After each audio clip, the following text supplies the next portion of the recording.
तो लीजिए, हो चुका है कुछ मीठा तैयार। और ये मीठा मैंने बनाया कैसे है, किन चीज़ों से बनाया है, तो मैं आपको बताती हूँ। ये मैंने बनाया है रस से। सिर्फ रस से ही नहीं, बल्कि इसको बनाने के लिए चाशनी की भी ज़रूरत पड़ती है। तो रस का पैकेट तो ले लिया है, साथ में चाशनी भी रख देते हैं। और चाशनी बनाने के लिए मैंने पैन में डाली है 250 ग्राम चीनी और उतना ही पानी भी डाल दिया है। और इसे रखते हैं उबलने, यानी कि गैस ऑन करिए, इसे उबलने दीजिए। हम करते हैं बाकी तैयारियाँ। तो हमें जैसी मिठाई बनानी है, जैसा मीठा बनाने है, कैसी आपको शेप चाहिए, आप उसे ऐसे कट कर लीजिए। मैंने सिर्फ 2 पीसेस में कट कर लिया है ताकि चाशनी इसके अंदर तक चली जाए। और चाकू से काटा है, अगर हाथों से तोड़ती हूँ ना तो बेतरतीब से टूटते हैं, इसलिए मैंने कहा चलो चाकू से काट लेते हैं, क्योंकि एक ही शेप की मीठा बनेगा ना तो अच्छा लगेगा दिखने में। और ये तो हो चुके हैं कट। बाकी तैयारियों में मैंने काजू, बादाम, पिस्ता थोड़े थोड़े से ग्रेट कर लिए हैं। और अब हमारी चाशनी देखिए अच्छे से उबल रही है। तो हमें एक तार चाशनी नहीं बनानी है, बस ज़रा सा हाथ चिपकने लग जाए वैसे ही चाशनी बनानी है। अब इसमें डाल देंगे हम दूध, ज़रा सा दूध डालेंगे, 1 चम्मच। वो इसलिए क्योंकि जो चीनी रहती है ना उसमें काफ़ी सारी इम्प्योरिटीज़ रहती हैं। जब हम दूध डालते हैं तो वो सारी बाहर निकल जाती है झाग के रूप में। तो जो बाहर आपको झाग दिखने लगे ना ऊपर गंदा गंदा सा, उसे स्पून से निकाल कर फेंक दीजिए। और बाकी चाशनी तो भला हमें चाहिए ही होगी। और हमें एक तार चाशनी नहीं चाहिए, बस देखिए आप उंगलियां चिपक रही है ना, हमें ऐसी ही चाशनी चाहिए। चाशनी लगभग तैयार हो ही गई है। तो अब मैं इसमें डाल रही हूँ केसर। और आप चाहें तो इसमें इलायची डाल सकते हैं, मैंने इलायची पाउडर नहीं डाला है। या फिर आप चाहें तो साबुत इलायची को क्रश कर दीजिए, वो भी डाल दीजिए, काफ़ी अच्छा फ्लेवर आ जाता है उसका चाशनी में। वैसे भी डाल सकते हो, लेकिन मैंने इलायची डाली ही नहीं है, ना तो पाउडर फॉर्म में ना ही साबुत, बस केसर डाला है। और चाशनी हो चुकी है तैयार। अब क्या करना है, अब हम इसमें डालेंगे वही वाले रस जो हमने 2-2 टुकड़ों में कट कर लिए थे। और गैस की फ्लेम आपने ऑफ नहीं करनी है, बस लो फ्लेम पे रखिए इसे, धीमी आंच पर इनको पकाना है। पकाना तो कुछ भी नहीं है, मतलब कि जो रस है ना उनको चाशनी में अच्छे से डुबोना है, ताकि जो चाशनी है गर्म गर्म वो रस के अंदर तक चली जाए।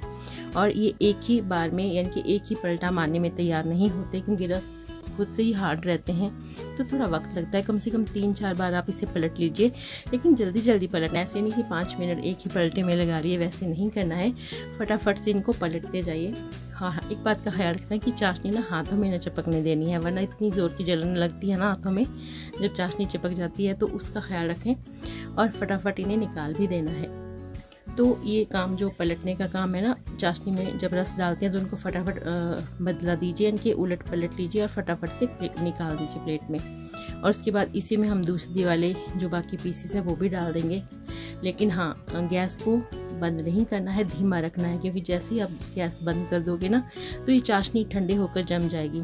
तो जमी हुई चाशनी में ये जो चाशनी है वो रस में नहीं लगेगी, और जो चीनी है वो रस के ऊपर से लग जाएगी और वो हार्ड से हो जाएंगे। तो बस गैस को धीमा रखिए और फटाफट से इनको पलटिए।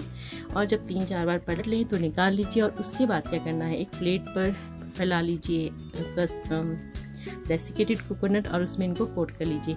ठंडा नहीं होने देना है, क्योंकि जितनी गर्म चाशनी में आपने डाला है ना, फिर जब बाहर निकाला है तो वो गर्म गर्म ही होते हैं, तो एकदम से उन पर डेसिकेटेड कोकोनट लग जाता है और दिखने में अच्छे लगते हैं, खाने में भी अच्छे लगते हैं।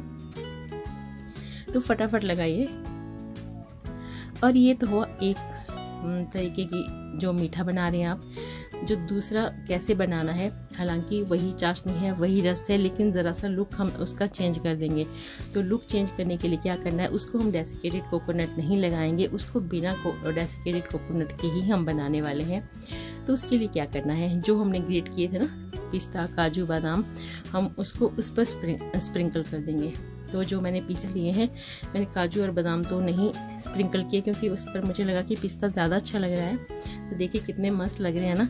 और अब इस पर लगा देंगे हम चांदी का वर्क, उससे ना बहुत ही ज़्यादा रिच सा लुक आता है इसका। और दिखने में तो अच्छे लगते हैं, खाने में तो भला दोनों का टेस्ट एक सा है। तो आप देखो कितने प्यारे लग रहे हैं, बस ज़रा सा ट्विस्ट था और दोनों चीज़ें अलग अलग दिख रही हैं। तो बस इसी तरीके से हम घर पे बना सकते हैं जब भी हमें मीठा खाने का मन हो। कोकोनट, जो डेसिकेटेड कोकोनट वाले भी देखो कितने प्यारे लग रहे हैं, और जो हमने पिस्ता और वर्क लगाया था ना वो भी थोड़े डिफरेंट से लग रहे हैं और बहुत ही अच्छा लुक दे रहे हैं। क्योंकि जो चीज़ अच्छी दिखती है ना, खाने में भी बहुत अच्छा मन करता है उनका। और बाकी जो बादाम और काजू मैंने वो जो ग्रेट किए थे वो बच गए थे, मैंने कहा चलो इन्हीं पर स्प्रिंकल कर लेती हूँ।